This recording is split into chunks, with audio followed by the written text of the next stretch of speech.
The second season of Netflix's Raising Dion is a charming jaunt down a familiar road.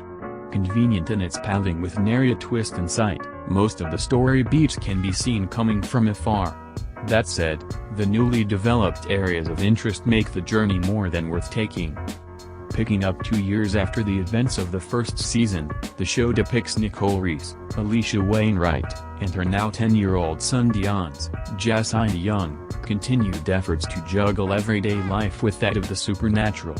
This time around, though, the struggle is a little more manageable thanks to a few key changes. Nicole's promising career as a graphic designer, for instance, has bolstered her finances. An improved support system made up of family and friends helps in keeping Dion insulated. And Bioma, the company that previously pursued Dion for his gifts, now offers services like training sessions and temporary housing for powered individuals. The contrast between Raising Dion seasons is evident early on.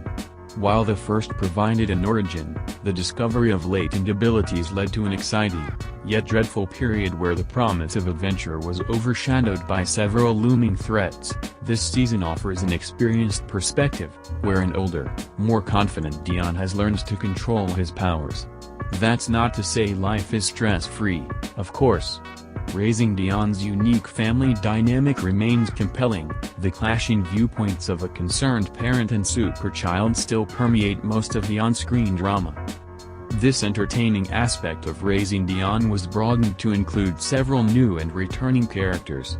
A secondary story thread centered on newcomers Simone Carr, Tracy Bonor, and her teenage daughter, Janelle, Aubriana Davis, is especially worth mentioning as it explores the potential prejudices one might experience given the circumstance.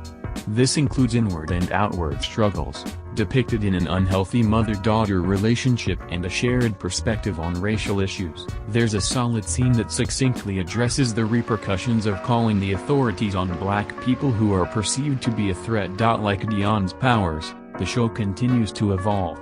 Leaving the confines of an origin story allows for better pacing. The enhanced special effects are a welcome treat. And the child acting, namely that of Young, has generally improved. Sammy Haney's portrayal of Esperanza Jimenez is as delightful as ever. Griffin Robert Faulkner and Davis both provide convincing performances as the troubled Braden Mills and super teen Janelle, respectively. The adults fare a bit better. Wainwright continues to do a great job playing Dion's mother.